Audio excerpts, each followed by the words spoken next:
রাধে রাধে বন্ধুরা, তোমরা সবাই কেমন আছো? আশা করছি সবাই তোমরা ভালো আছো। ফুল দিয়ে বঞ্চিকে সাজিয়েছিলাম। এই ভিডিওটা একটু অন্যরকম করলাম। মেথি, কালো জিরে, জবা ফুল, দূর্বা ঘাস, ক্যারি পাতা, আর ছিল নিম পাতা, কোকোনাট অয়েল। এই সমস্ত উপকরণই তোমাদের বাড়িতে থাকে। তোমরা এর মধ্যে আরও কিছু অ্যাড করতে পারো, পেঁয়াজ, অ্যালোভেরা। এইরকম ভিডিও ফোনে আমি অনেক দেখেছি, বানাবো ভেবেছিলাম, তাই আজকে বানিয়েই ফেললাম আর তোমাদের সঙ্গে সেটা শেয়ার করলাম। তেলটা সামান্য গরম হয়ে গেছে। এরপরে আমি সমস্ত উপকরণগুলো তেলের মধ্যে দিয়ে দিচ্ছি। খুব বেশিক্ষণ ধরে কিন্তু এগুলোকে ভাজা যাবে না, না হলে তেলটা কিন্তু পুড়ে যেতে পারে। আচ্ছা, এই রকম তেলটা তোমরা কি কেউ বাড়িতে বানিয়েছো? যদি বানিয়ে থাকো আমাকে কমেন্টে কিন্তু অবশ্যই জানাবে।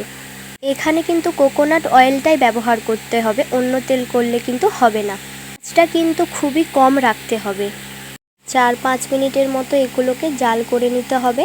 তারপরে হয়ে গেলে ঠান্ডা হবার পরে ছাঁকনির সাহায্যে একটা বোতলে ভরে নিতে হবে। আমার কাছে এই রোজবেরি ওয়াটারের বোতলটা ফাঁকা ছিল, তাই আমি এতেই তেলটা ভরে রেখেছি।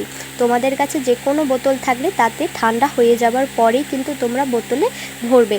আর অনেক দিন যদি তোমরা স্টোর করে রাখতে চাও তাহলে কিন্তু কাঁচের বোতলে করে রাখবে, তাহলে কিন্তু অনেক দিন ভালো থাকবে। তেলের কালারটা কত সুন্দর এসেছে না?